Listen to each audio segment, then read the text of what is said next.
Honor X7D সদ্য বাংলাদেশে officially launch হওয়া 4G ফোন। যেখানে অলরেডি বাংলাদেশে 5G চলে এসেছে, সেখানে 4G ফোন কি মানা যায়? তো যাই হোক, আজকে ফোনটির কিছু ভালো দিক ও মন্দ দিক নিয়ে বিস্তারিত আলোচনা করব, যেন ফোনটি সম্পর্কে আপনাদের জানতে সুবিধা হয়। সময় কম, শুরু করো।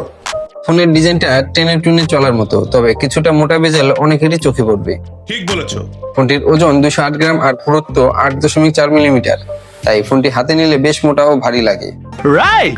6.78 ইঞ্চি HD+ LCD ডিসপ্লে হওয়ায় রং অ্যামোলেড এর মতো উজ্জ্বল নয়, তাই বাহিরের উজ্জ্বল আলোতে ভিডিও দেখা বা ছবি নেওয়া বেশ কষ্টসাধ্য। নিঃসন্দেহে তুই ঠিক কথা বলেছিস। কিন্তু 120 Hz রিফ্রেশ রেট থাকায় স্ক্রোলিং এবং সাধারণ ইউজার ইন্টারফেস চলে পানির মতো।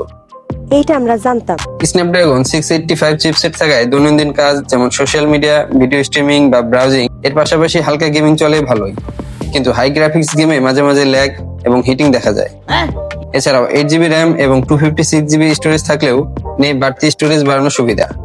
কোনো দরকার নাই। 108 মেগাপিক্সেল মেইন ক্যামেরার সাথে 2 মেগাপিক্সেল ডেপথ সেন্সর থাকায় দিনের আলোতে ছবি শার্প এবং ন্যাচারাল কালার দিতে পারলেও নাইট মোডের নয়েজ বেশি। আর ভিডিও স্টেবিলাইজেশন অনেক দুর্বল। কি কথা বলছেন আপনি? সামনে 8 মেগাপিক্সেল সেলফি ক্যামেরা থাকলেও অন্তত 13 মেগাপিক্সেল দেওয়া উচিত ছিল বলে আমি মনে করি। ফোনটির পাওয়ার হিসেবে 6500 mAh ব্যাটারি, যা এক চার্জে 1.5 থেকে 2 দিন ব্যবহার সম্ভব। সাথে 35 ওয়াট ফাস্ট চার্জিং থাকায় ব্যাটারি দ্রুত চার্জ করা যায়।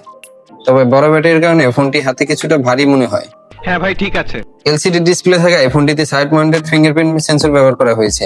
আবার অন্যদিকে ডুয়াল স্টিরিও স্পিকার থাকলেও নেই 3.5 মিলিমিটার হেডফোন জ্যাক। কিন্তু ভালো দিক হচ্ছে IP65 water and dust resistant রয়েছে, যা এখনকার প্রায় সব ফোনই পাওয়া যায়। এটাই বাস্তব। পরিশেষে বলতে চাই, যারা হাই এন্ড ফিচার বা হালকা ফোন পছন্দ করেন তাদের জন্য ফোনটি হতাশজনক।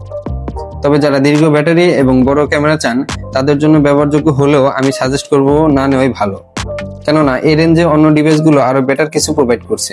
সঠিক বলেছেন। তো আজকের মতো এই পর্যন্তই, দেখা হবে পরবর্তী ভিডিওতে। খোদা হাফেজ।